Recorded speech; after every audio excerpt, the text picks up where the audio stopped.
Trésor caché. 3 pièces ordinaires du règne d'Élisabeth II valant des milliers. D. Fortune en monnaie de poche. Bonjour à tous. Saviez-vous qu'une simple pièce de cuivre ou de nickel pouvait radicalement changer votre vie financière? Sous le règne de la reine Élisabeth II, les pièces d'or n'étaient pas les seules à valoir une fortune. Certaines pièces en métaux communs, incroyablement rares en raison d'erreurs de frappe ou d'émissions spéciales limitées, se sont vendues à des prix astronomiques lors de ventes aux enchères de renommée mondiale. Découvrons ensemble 3 des plus chers jamais vendus.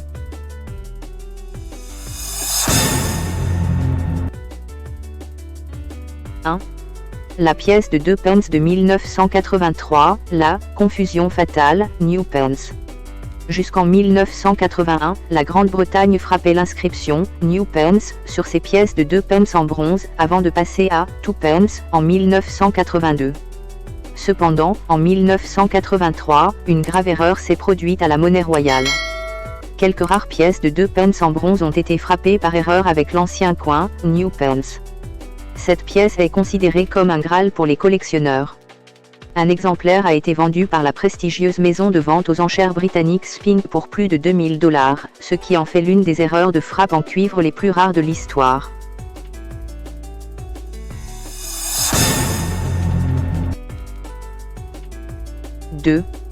L'édition VIP Pro Off de 5 shillings de 1960. En 1960, pour commémorer l'exposition britannique de New York, une pièce de 5 shillings, couronne, a été frappée en cupronickel. Mais la Royal Mint a réalisé un travail exceptionnel, elle a produit une version ultra exclusive et d'une qualité exceptionnelle, connue sous le nom d'édition VIP Pro Off, tirée à seulement 30 à 50 exemplaires. Il ne s'agit pas d'une simple pièce, c'est un chef-d'œuvre à la finition brillante, semblable à un miroir. En janvier 2021, la maison de vente aux enchères de renommée mondiale Heritage Auction a vendu un exemplaire classé PR66 Cameo, dépassant toutes les attentes avec une enchère finale de 10 200 $.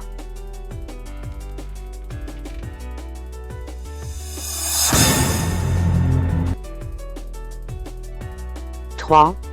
La pièce de 50 pence, Kew Gardens, de 2009. Cette pièce en cupronickel est largement considérée comme la plus célèbre de l'histoire britannique moderne. Seuls 210 000 exemplaires ont été frappés pour célébrer l'anniversaire des jardins botaniques royaux de Kew. Si certaines ont circulé quotidiennement, les versions en parfait état ou de qualité supérieure sont devenues instantanément des pièces de collection.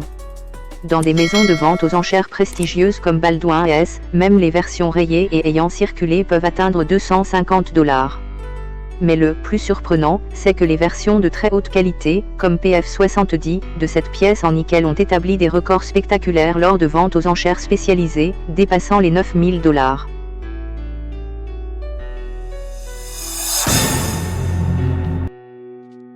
Fouillez vos vieilles tirelires.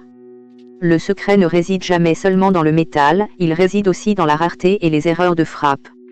Fouillez vos vieux bocaux à pièces, vous pourriez bien avoir un trésor caché entre les mains. N'oubliez pas d'aimer cette vidéo, de vous abonner à la chaîne et d'activer les notifications pour découvrir d'autres mystères numismatiques. À bientôt.